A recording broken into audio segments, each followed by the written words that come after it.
Hello, my Niger brothers and sisters. It's your friendly Nigerian atheist here again. So today I want to talk about the Creator and if He does exist. Before I get into the topic for today, I would like for you to pause the video and go into the comment section below and tell me if you believe a Creator exists or not. Now, this is not a trick question. I also would like you to include any reasons for your belief and evidence, if any, that has led you to this conclusion. Personally, I find this question about the Creator, if a Creator exists, fascinating, particularly after I shed the shackles of belief for a mindset of evidence-based knowledge. In this context of this conversation, the belief has to do with matters of faith. It has nothing to do with the kind of knowledge that is acquired or is based on scientific inquiry. So believe in God is a matter of faith. It's not something we can test. We can have empirical evidence to address. So why is this question so fascinating to me, you may ask? It is because it goes to the core, or at least for me, to the basics. The questions of who am I and why am I here? What I believe are the precursors to the difficult questions on consciousness and the nature of reality. Our forefathers struggled. They struggled very hard with these questions too. This is evident in the conceptualization of the gods and creation myths. And I have to definitely give them credit for thinking about this issue and trying to come up with answers, even with their limited understanding of the natural world. Now in Nigeria, particularly our ancestors, the Yorubas, for example, refer to the supreme deity as Olodumare, as the principal agent of creation, the one who breathed life into figurines and manipulated the dust of the earth. The Igbos revere the supreme deity Chukwu, or supreme spirit, or great spirit, who is believed to have created the earth. Up north, in northern Nigeria, we have the Dundari, the one who I fondly refer to as the blundering Fulani god, who created a defective man, and in his efforts to fix this man, created blindness, pride, worry, and eventually death. Each one of these new creations created to address the failings of the previous. So he created death to address pride and so on and so forth. Other gods in Nigeria include the epic god Abasi and the deities Woyengi and Ogboingba of the Ijaws. All of these are our ancestors' ways to try to understand the world. The idea that man is a created being, created by a deity or deities in fairly elaborate and imaginative ways, is not definitely unique to Nigeria. Similar stories are found all over the world. These stories, I believe, were our early steps at rationalizing our existence. A feature, I would argue, is a key component of human consciousness. Our ancestors did their part and left us with these stories. Stories of gods, men, exploits, journeys, adventures. Today we have taken it one step further, but not far enough in my opinion. Based on a number of factors such as wealth, geography, population size, colonialism, and so on, a large number of these gods and creation stories have been discarded, abandoned, or reclassified as legends or myths.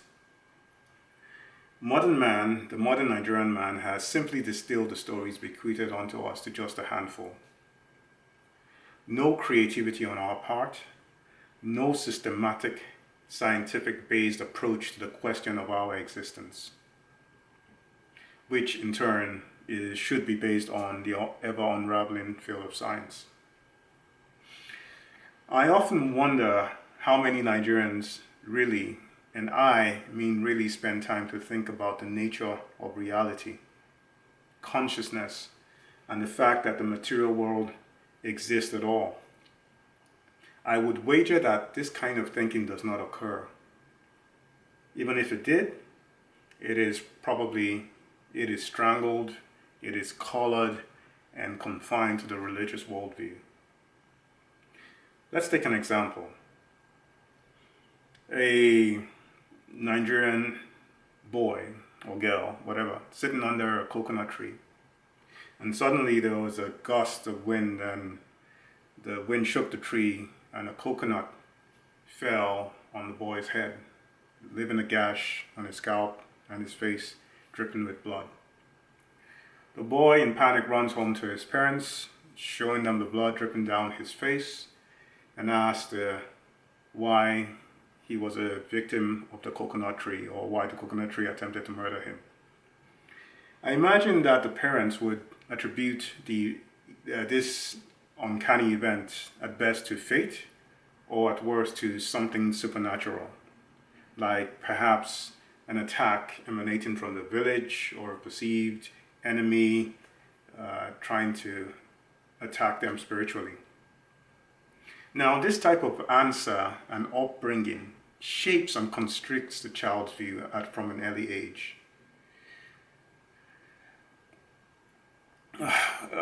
Supernatural answers to explain mundane events founded on basic principles of science beats me. How then can a child like, say, Isaac Newton and his gravity-propelled apple be amazed and wonder about the nature of reality, and or develop a real and deep interest in the physical world, chemistry, physics, biology, and so on? Now, going back to my initial question, does a creator exist? For me, the short answer is I don't know. The assertion that there is a creator in the absence of any verifiable evidence is not sufficient to convince me. This should be the default position. This should be our default position and the foundation from where we start. This position allows us the freedom to explore the natural world without the restrictions, inhibitions, and unfalsifiable claims asserted by many religions, whether they be Christianity or Islam, or even the natural traditional religions. There is also considerable benefit in this way of thinking, as it is systematic, it is rational and logical. These traits that have been eroded from our society and replaced by people largely wishing for divine intervention in their personal affairs and in the country at large. This we have to jettison. Finally, through the hard work of many, both the religious and the non-religious alike, we have been gifted with many effective tools to aid us in our search and our understanding of the reality that birthed us.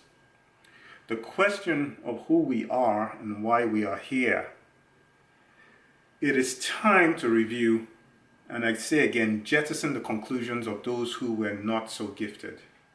Their myths and legends, including those we still perceive as canon, and begin to chart a different course.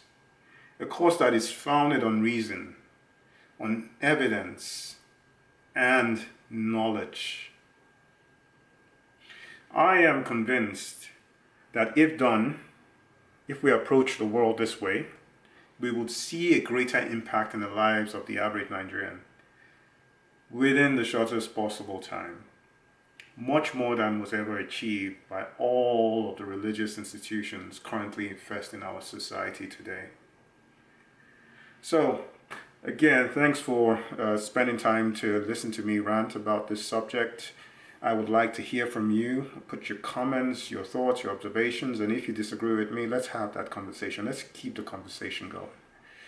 And until next time, I'm your friendly Nigerian atheist. See you soon. Bye.